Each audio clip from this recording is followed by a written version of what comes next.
and the title of this evening's talk.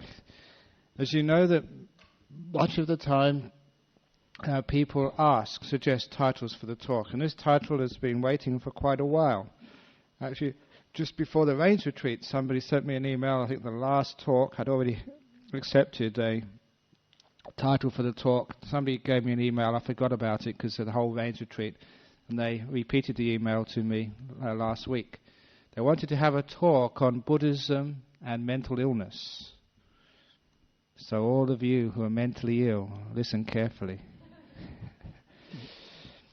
Now, it's not just mental illness. I think one can say that there's like two types of things which are meant by this talk.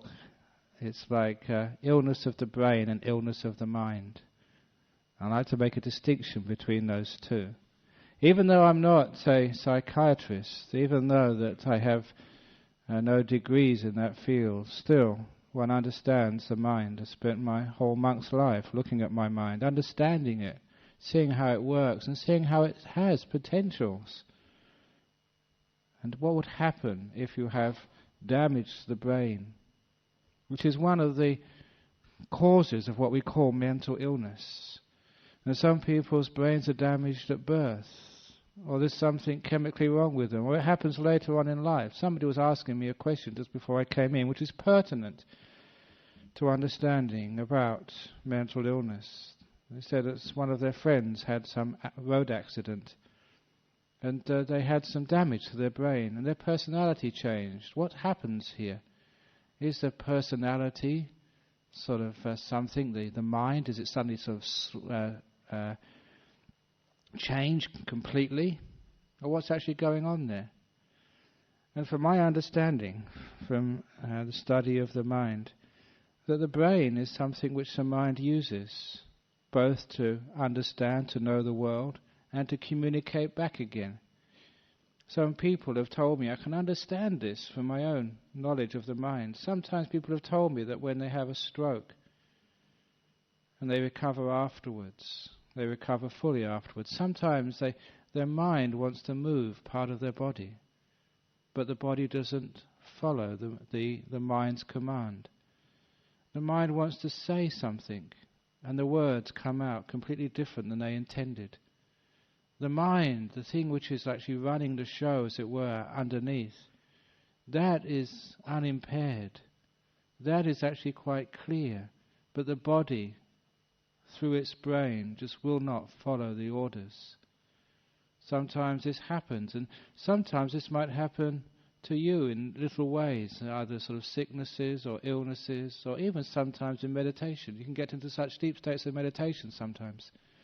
When you come out, the mind might tell you to do something, but the body will just not do it. It takes a while to get those connections coming up again. I do recall when I did that 6-month retreat in silence. I never spoke for 6 months in the Serpentine Monastery. Some people were waiting for when I come out to see if Ajahn Brahm had gone mad. Some people had dreams. They saw Ajahn Brahm coming out with long hair, a long beard and wild eyes. How disappointed they were when I came out. Not quite the same, because when I came out it was very hard to speak. For 3 days I had a headache because I was having to force myself to talk again. When the mind is that quiet, just the mind sort of, if it wants to talk, the brain has forgotten how. It actually shows me sometimes just how this brain is almost like the instrument of the mind. It's its tool. It's what receives much of the information from the world, what filters it, and what presents it to the mind. And the mind uses the brain to react back into the world. So people with damage to the brain, either at birth or throughout their life, sometimes experiencing that difficulty. Either some of the world is cut off to them because their brain just won't allow that information to come in. They won't be able to feel a part of their body. They won't be able to be here or to see even because of that damage to the brain. But the mind is intact and clear. Another good example of that, of course, is for those of you who know about my teacher Ajahn Chah in Thailand.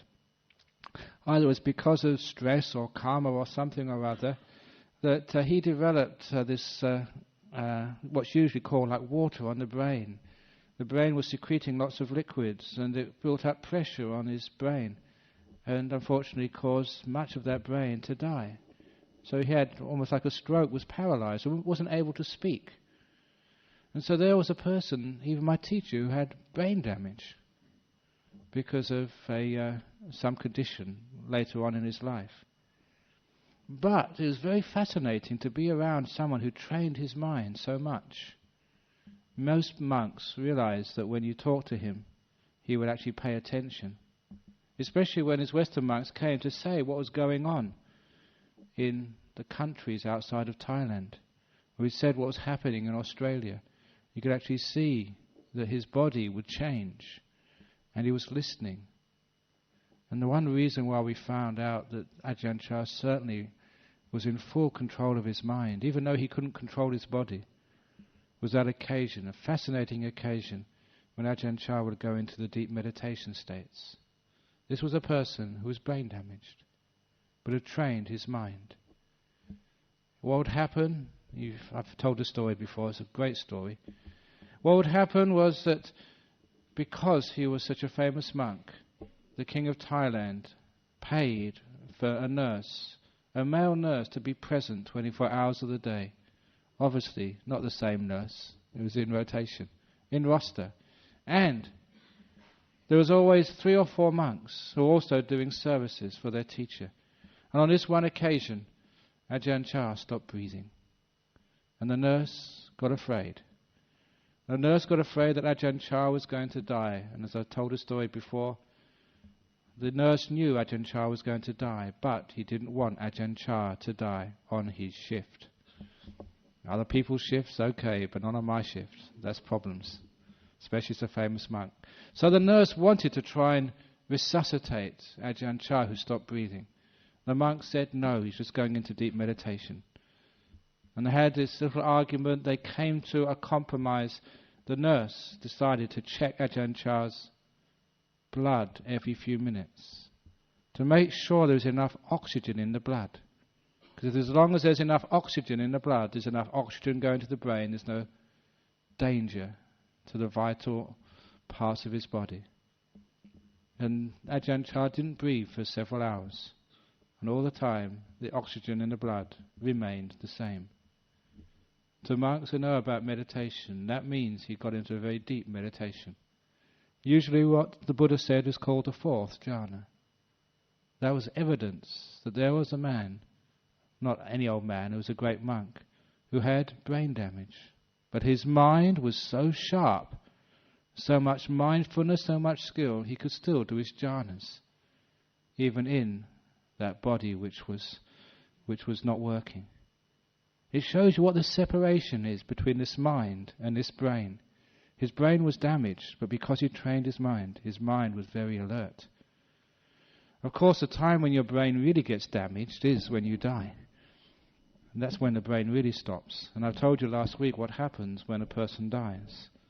And how, even though the brain is not working, the mind can still see, hear, feel, but in a completely different way. Not even seeing through the eyes, not even hearing through the ears, but seeing in a different way.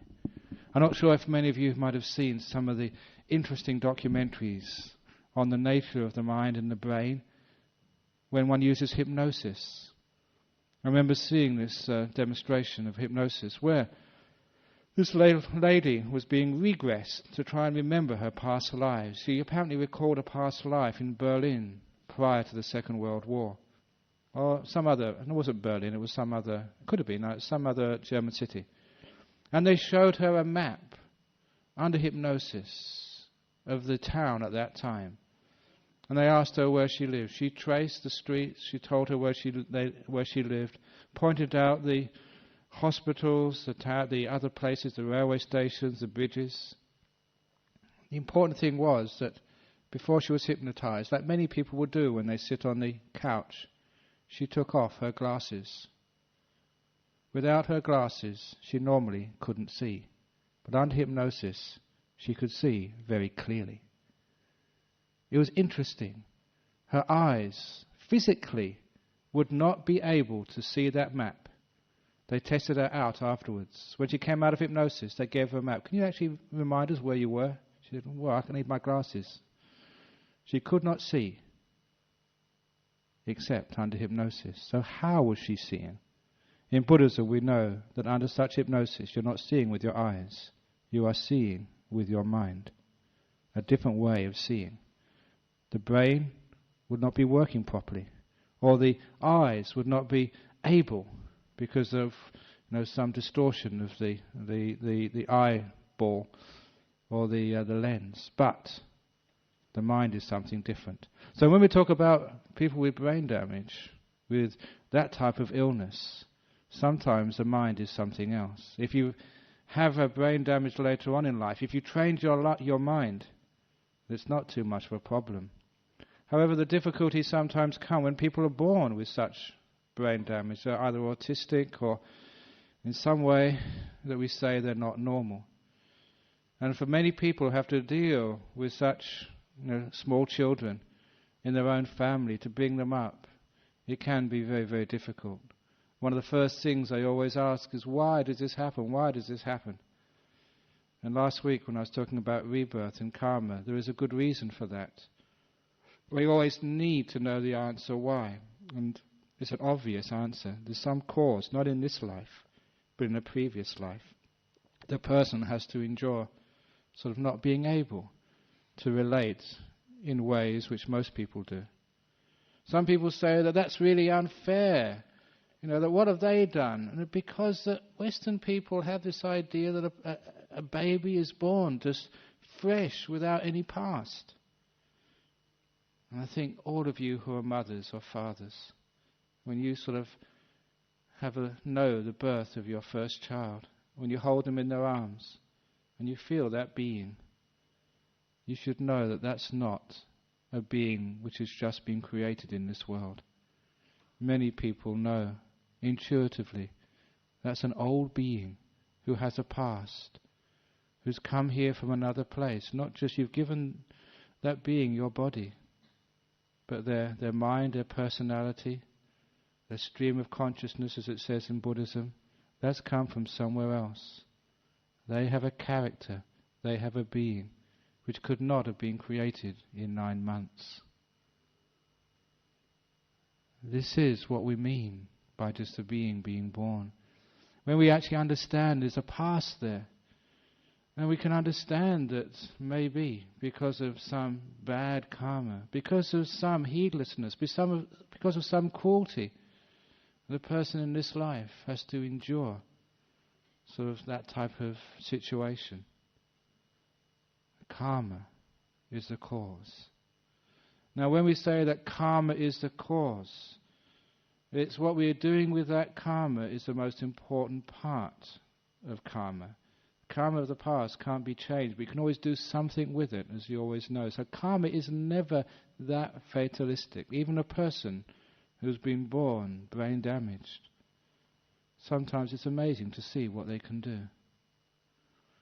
I recall when I was a young monk in Thailand, in a small village, there was one of the members of that village, a young girl, who must have been about maybe 4 or 5 years younger than me. She was also born brain damaged. I just wanted to say also, I was just talking about me. I mean, she was born brain damaged. And she couldn't speak, but she could grunt.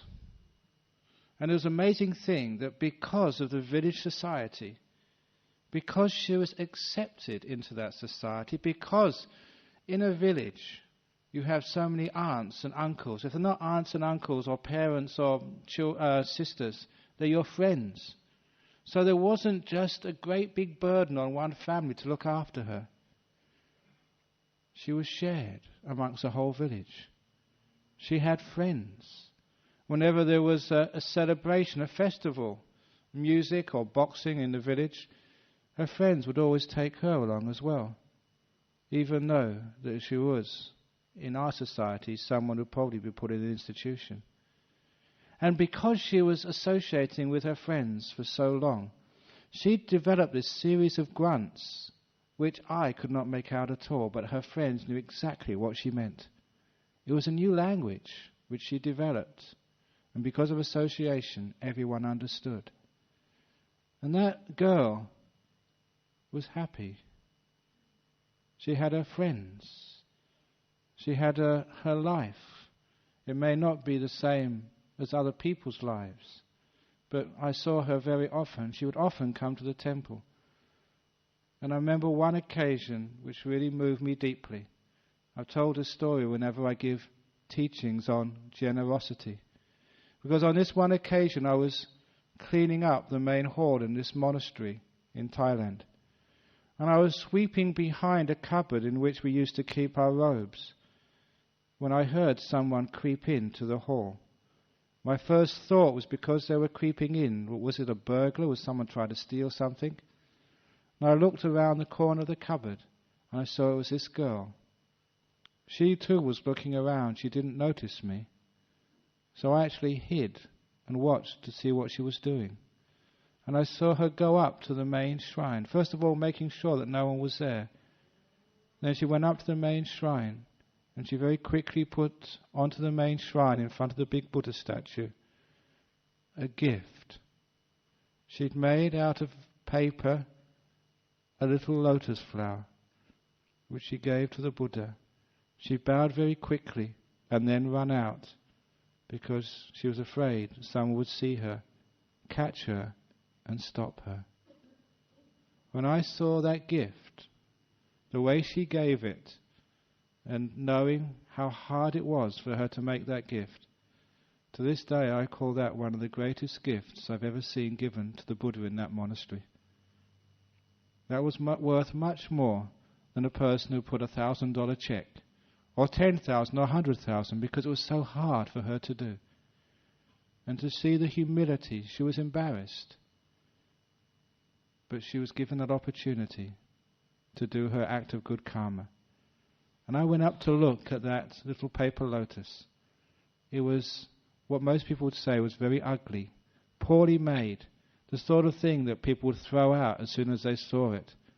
But when I knew where it came from, I told all the other monks that that little lotus stays. And if anyone moves that, they'll see Ajahn Brahm get angry. It was hard, but because it was hard to do good karma, it was huge good karma. This is how a person, even with limited faculties, can still do good in this world, can still be kind. When I was at university, I had a friend who was a Christian.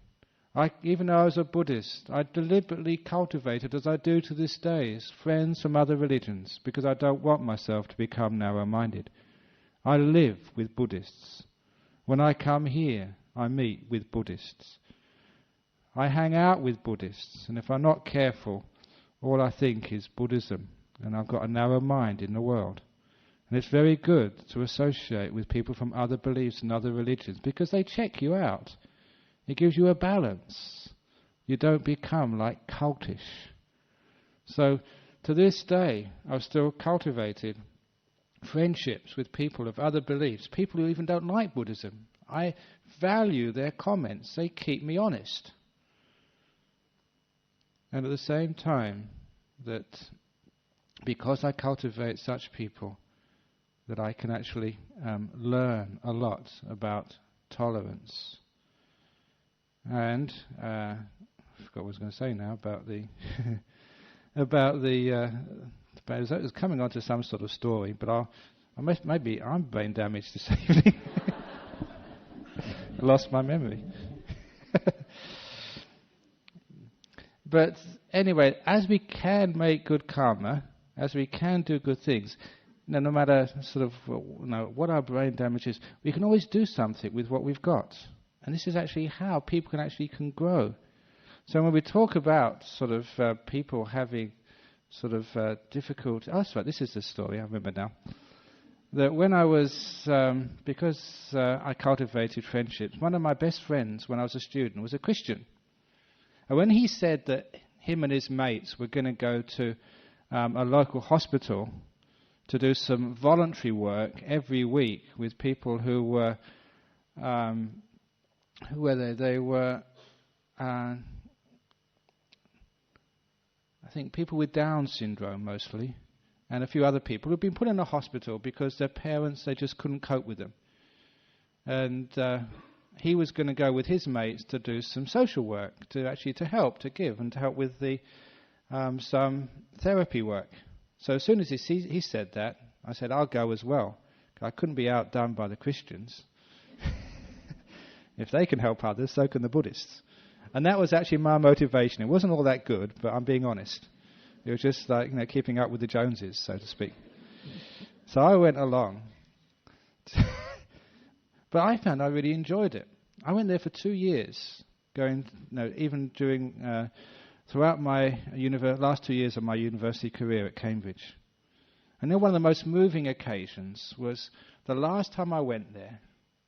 No, it wasn't the last time, the second from last, penultimate visit. I'd been going there for so long, the Christians had dropped out a long time ago, but I kept on going. I mentioned that. You see, the Buddhists, they've got sort of staying power.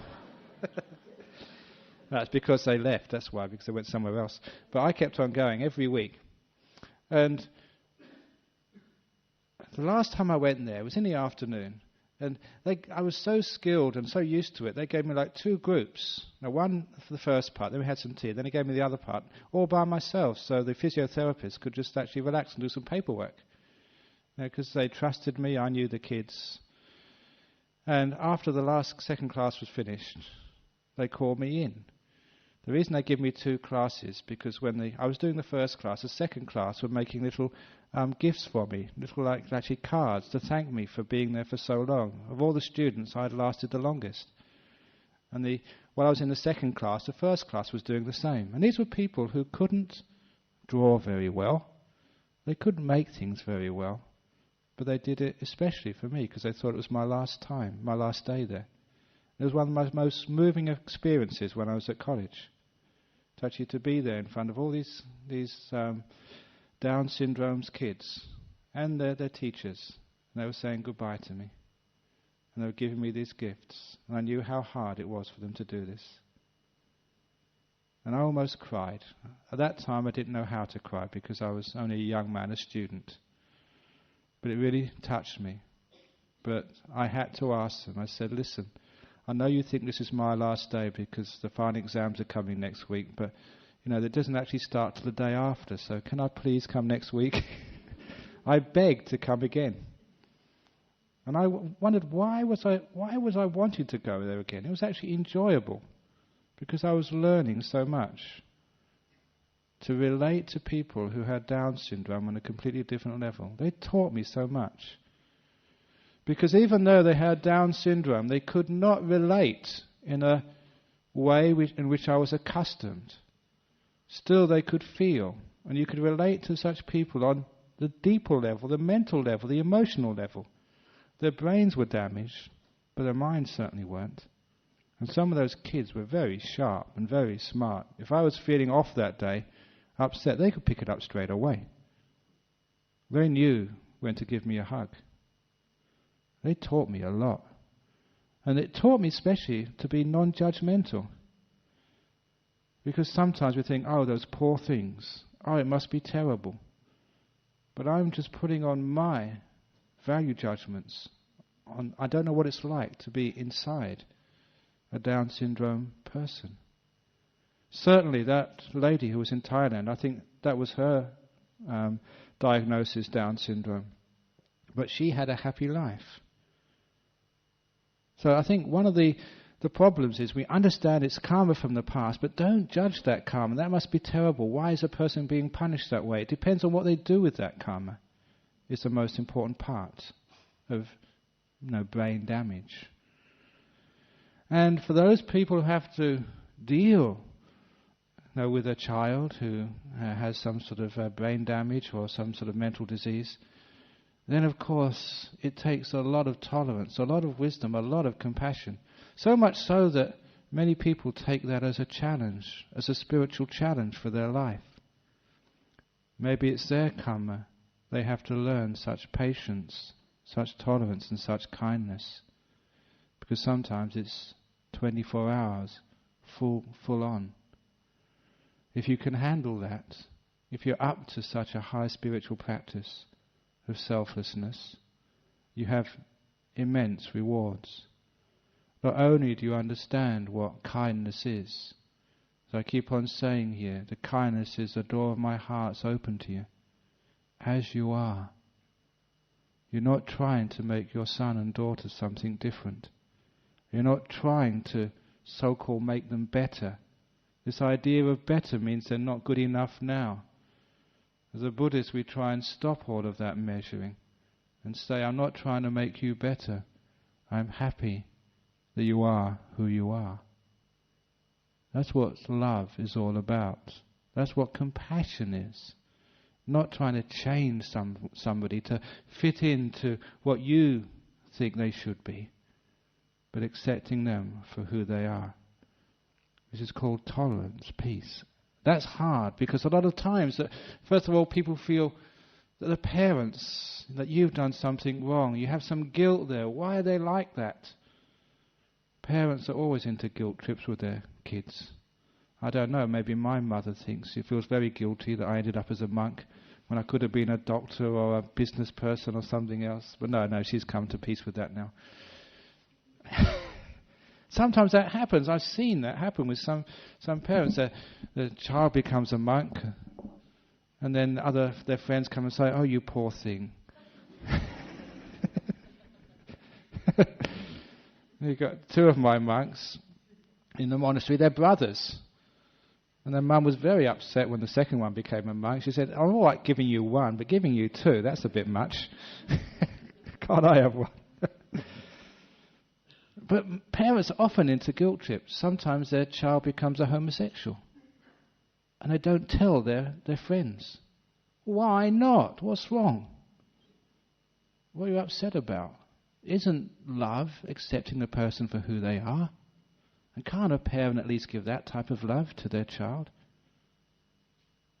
If they become a monk, or if they're mentally disabled, can't we accept them and give them that love? The door of my heart's open to you, no matter who you are. No guilt, but acceptance. That will be half the battle, I would say, in dealing with somebody in your family who is so-called brain damaged, who's got some mental disturbance. But of course you have your limits as well, because sometimes the amount of work, the amount of attention is sometimes so much. And in Buddhism, as I was always taught, that loving kindness will have to go two ways. The door of your heart's open to you as well. Loving kindness goes to all other beings, and that includes yourself. And so the person who asked that question, I'm sure that they want to know that how can they, as a mother, as a father of somebody who is mentally imbalanced. I don't know what the right word is. I find it hard to actually find that word, but I think you all know what I'm talking about. Who is brain damaged, or what we call not ordinary. I hate that word, not ordinary, because what is ordinary? I'm the most unordinary. No, not us. I've got three other people who are weird sitting next to me this evening. Now look at us.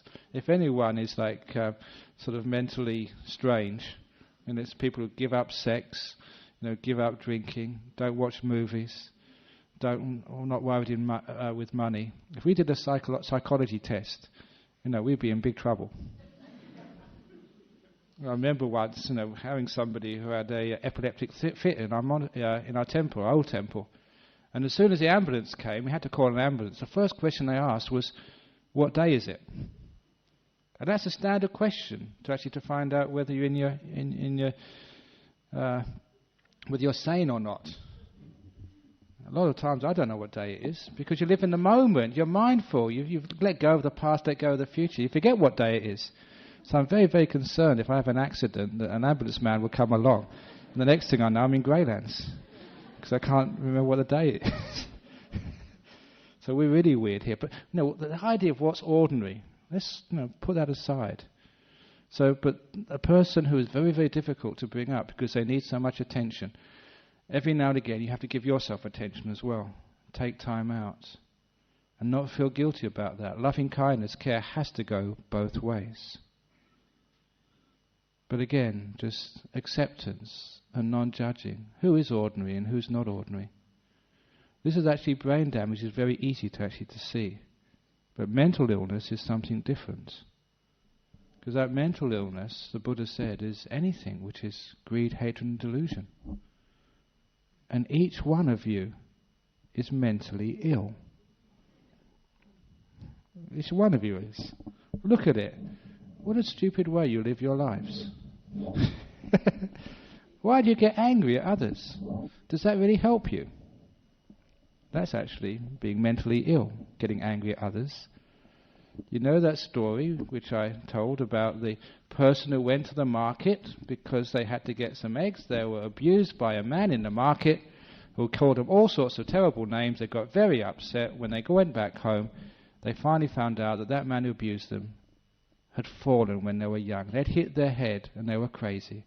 And they did that to everybody. When the person who was abused found out, it wasn't abused because of themselves, it was the person was crazy. They'd hit their head. They didn't mind anymore. If somebody shouted at you, if they called you names, if they called you camel face, that's the worst I can say, being a monk.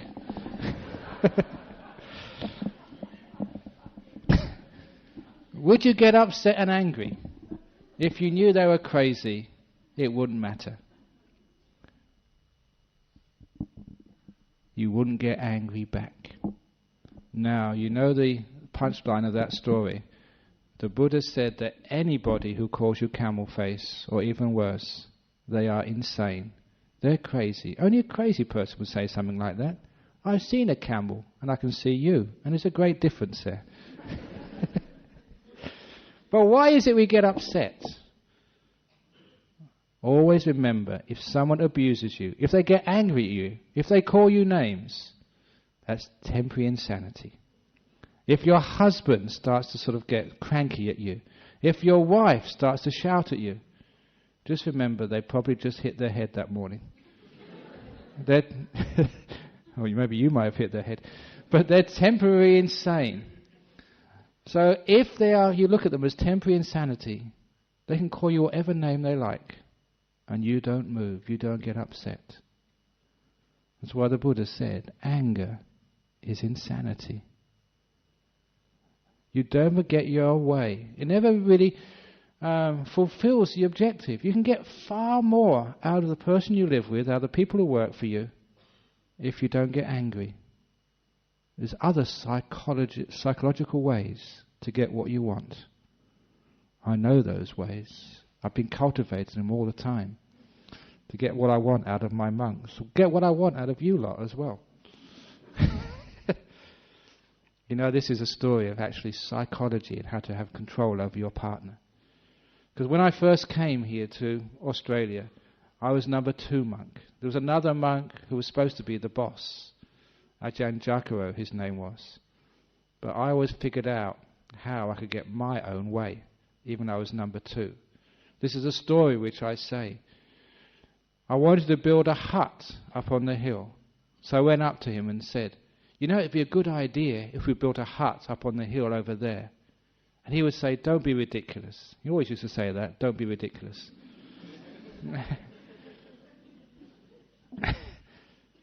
And I said, okay, never mind. And I wouldn't push it. Because I knew psychology. All you need to do is to put the seed in the mind. Because they'd always think about it, no matter what they say. Even if your husband said, that's a stupid idea, that's ridiculous, where did you get that idea from? That's absolutely ridiculous. Doesn't matter. You've said it, it's in their mind, they're going to process it. So I left it for another couple of weeks. And just to reinforce it, because sometimes these things need to be reinforced, when I thought he'd forgotten, I said again, you know, I think we should build a hut over there on top of the hill. And again, he'd say, don't be ridiculous, it's a stupid idea. Oh, okay, forget it. And it always worked. It was amazing. 2 weeks later, he came up to me and said, "You know, Ajahn Brahm, I think we should build a hut over there on the hill." And I'd always say, "That's a very good idea of yours, Ajahn Chakra." It's how to get your own way. You don't have to get angry. Use psychology. It's the same with your kids. Many of you want your kids to come and learn Buddhism, come to the Buddhist Center on a Friday night. The way to get them to come here is to tell them, "You cannot come. You're banned, you're barred. This is not the place for you." There's lots of psychology, but you don't have to get angry. But also kindness is one of the best ways, because when you're kind to others, people want to help you. It's amazing, just in business, if you're really, really kind to the people you work with. I mean, they need a day off because, their son is sick in hospital. "I'll take the day off, go on, I'll cover for you." And that person, they will help you out much, much more. You'll get that day double, tripled, because they really want to help someone who's helped them. So be kind, that's the way. So anger is mental illness. It makes no sense at all to get angry. It's the same with like craving or wanting. That's mental illness as well. What do you want? And what do you want it for? After a while, when you say, "What's this for? If I get this, then what? So what?"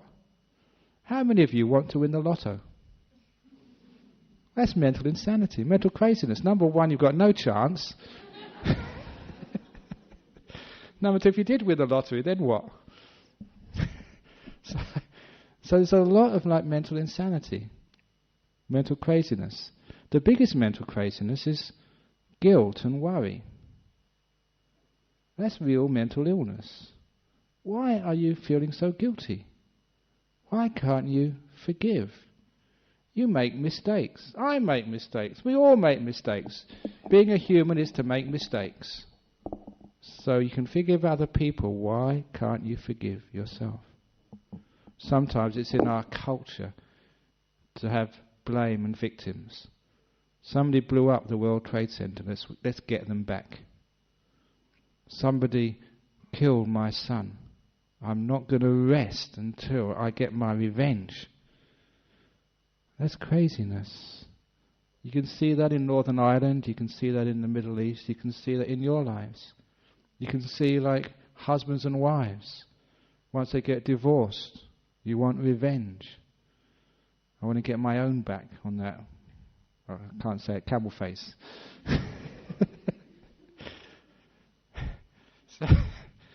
So why do we do that? Does that help anybody? Obviously the answer is no, it doesn't help anybody at all. It's insanity. It's mental illness. That's why that in Buddhism we have a standard of what mental sanity is and what mental illness is. And how we deal with mental illness is actually realize that this is causing us suffering, it's causing us pain. Why are we doing this? And we find a way of letting it go, of transcending guilt, transcending worry. Imagine what it's like when you're not a person who worries, when you're not a person who feels guilty, when you don't carry the past, nor do you anticipate the future so much. How much more free you are. That mental freedom is called mental sanity. When a person doesn't look after their mind, when they allow ideas of guilt, depression is very much caught up with guilt, with negativity towards the past. When they develop fear and worry about the future, fear is about the future. When they develop that and they don't allow, they allow it to actually to build up, that can drive you crazy.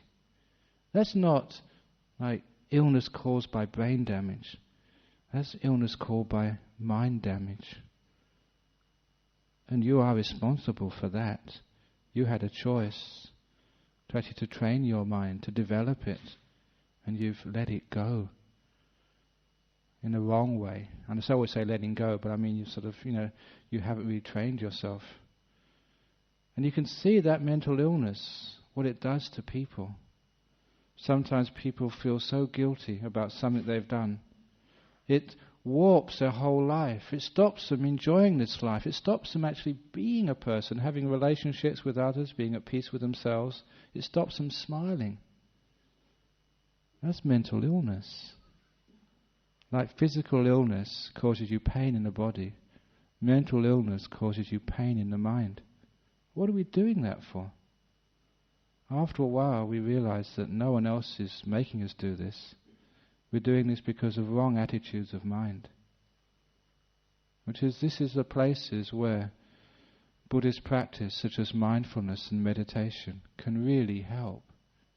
We see what we're doing. Honesty, truth, the mindfulness in the moment to see what's happening. Too often we're in denial to our mental insanity, to our mental illness. And this is the big problem. We don't realize it's there. Having monks around, sane people, gives you other ways of judging. There's other models. Sometimes we say, oh, everybody's doing the same. Everybody's gets guilty. Everyone has fear. Say, no, that's not true. There are people who don't feel guilt, even though they make mistakes. You know, one of the times when I made a mistake? That time when, I think I'd just taken over, after Ajahn Brahm left. And I was walking around the monastery on a tour of inspection.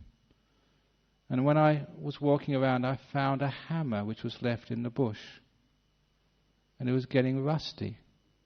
It had obviously been left out for many days. And I was always a very frugal. My family were very poor where I grew up. So we didn't really have very much. And I knew from all the people who actually donated to my monastery, they weren't rich people. Sometimes they put $1 in and they had to save up for that.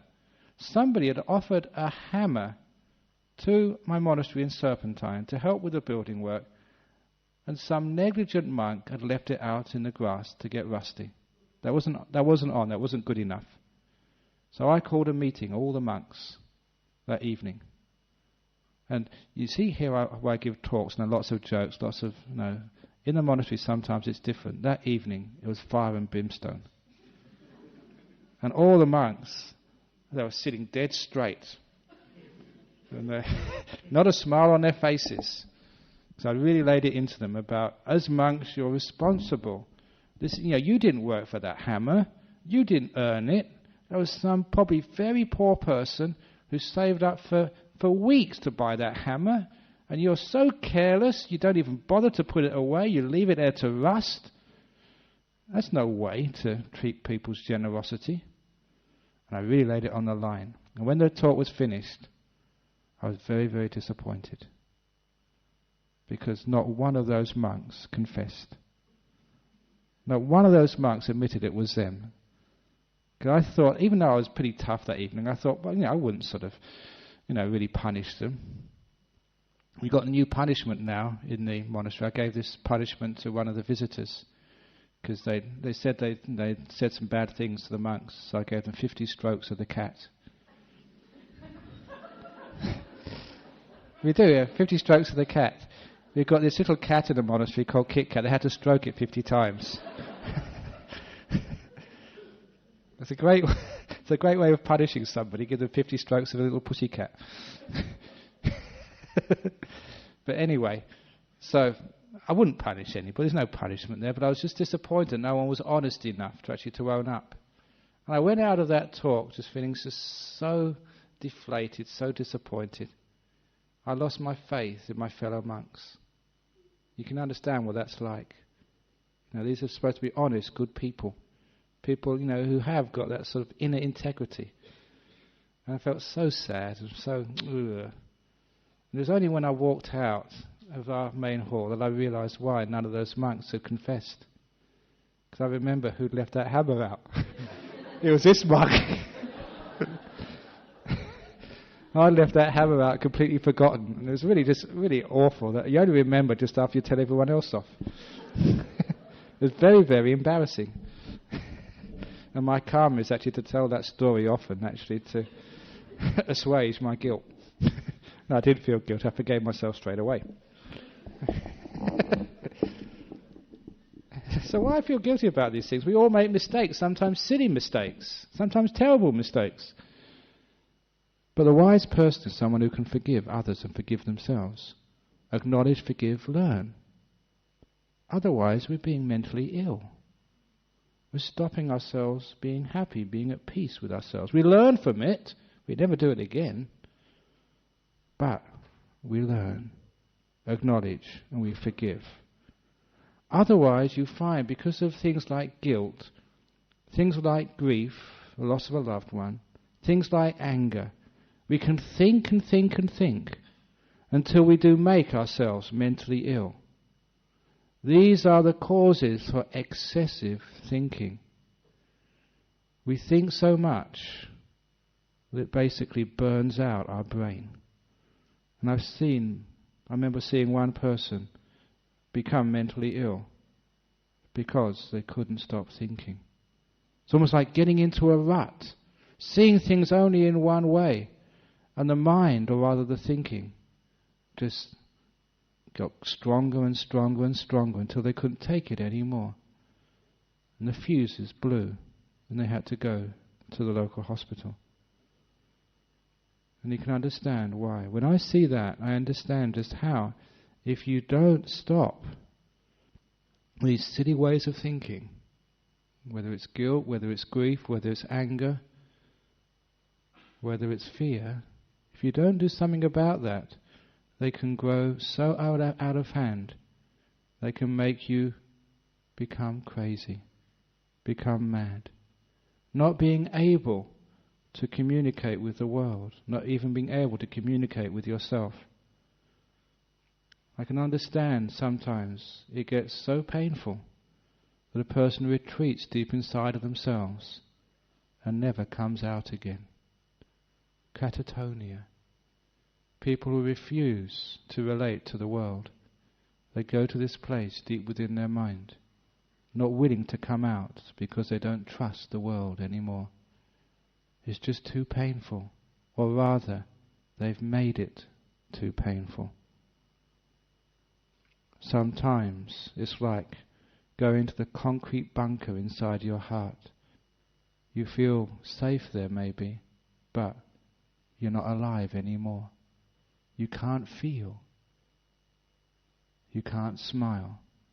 You're just too deep inside because life has been too painful for you. And you haven't related to it in a wise way. The wise way is to let go the pain of the past. Don't carry it around. Don't keep thinking of it, because every time you think about it, you're amplifying it. You're building it up stronger and stronger until something which was a small thing becomes huge. You know the way that someone, it's the old saying, someone calls you camel face. Why do they call me camel face? They got no right to call me camel face. I'm not camel face. You're thinking about it every time. And every time you think about it, you call yourself camel face one more time. If you just said someone called you camel face and you stopped, it's gone, it's finished. Why keep thinking about it? Someone in your families died some years ago. They're dead, they're gone. Why do you keep thinking about it? Every time you think about it, they die in your heart once more. And you feel the pain again. You've had a divorce which was very difficult. You think about that. Why did that happen? Why did that happen? Every time you think about it, you have to relive the pain. Why can't we let it go? Why can't we let go of the coffins of the past, as I say? Bury them and stop carrying them around on our head. Otherwise, the past can drive us crazy. Or rather, not the past, but obsessive thinking about the past. Many people live in that past. They identify with that past. They are that past. And they suffer that past. That is mental illness. Okay, it may be not so severe that you can't live in the world, you can't cope in the world. You get by, but you don't really get by. You're not really happy and at peace. As with those people who fear the future, the paranoids. The mind goes out into the future, what might go wrong. If you keep thinking in that way, training your mind to see the faults in the future, the life becomes so fearful. You never even go out of your house. You're too afraid of what might happen. Later on this evening, I'm going in an aeroplane over to Singapore. I just read in the newspapers about all these bombs which people can actually assemble outside, and then they go into the toilets and put them all together and blow up the plane. Oh, isn't that scary? Not for me, who cares?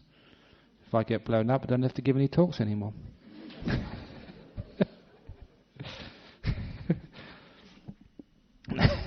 Got to die some way. That's one of the best ways of dying, being blown up in an aircraft. You know why?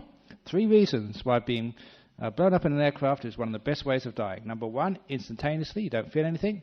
Number 2, you're cremated on the spot. You don't have to worry about about any sort of funeral bills.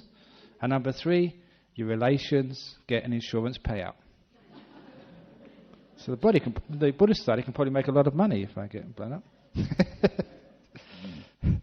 Now what you're saying is you're not being afraid of what's going on. Who knows what's going to happen? But sometimes people can think so much they get just crazy. So this is what we mean by the difference between the physical brain damage and the mental illness. You know, one of the last mental illnesses which I wanted just to go over before we stop is Alzheimer's. When you start forgetting things. Why do we forget things? The Buddha was actually very clear with this. He's got this, he made this connection 2,600 years ago between awareness and memory, mindfulness, sati in Pali. What we train ourselves to do in meditation is the cause of a strong memory. And this is one of the ways that you can avoid Alzheimer's. The way you can avoid dementia by training the mind in this mindfulness, being alert, being aware, training that alertness, training that awareness. And what is that alertness, that awareness? That's being in the present moment, being silent, listening with everything you've got, instead of always having a conversation about the world. If you're having a conversation about the world, you cannot be listening. If you're thinking, you're not mindful. You have to be alert, fully alert, giving it everything you've got. In my meditation talks I say that the more energy you give into reacting to the world, in thinking, in doing, in complaining, in guilt, in fear, the more energy goes in there, the less energy is going in to knowing, being mindful, being alert. And after a while, there's no energy left for awareness. The mind becomes dull. When it becomes dull, it doesn't really know what's going on. When it doesn't know what's going on, it remembers very little. Memory is awareness, alertness. I had a good memory when I was a child at school. When it came to exam times, I could remember the questions and also the time when the teacher taught us that lesson. Because every time that teacher was talking, I was paying full attention. I was alert. And that's why I could remember. Even at college, at university, I paid full attention. That's why I remembered. Even listening to teachers like Ajahn Chah. Pay full attention. Make your mind so peaceful. You don't talk back, but you listen with everything you've got. That's called mindfulness, alertness. You remember things that way. Because of awareness, alertness, you maintain your memory. So if you want to be sharp in your old age, and many of you are very close already, if you want to be alert in your old age, practice that mindfulness. Because it's training the mind, making the mind strong, exercising the mind. You know that if you want to have a fit body, you have to exercise the body. If you want to stop physical illness, you exercise and eat well.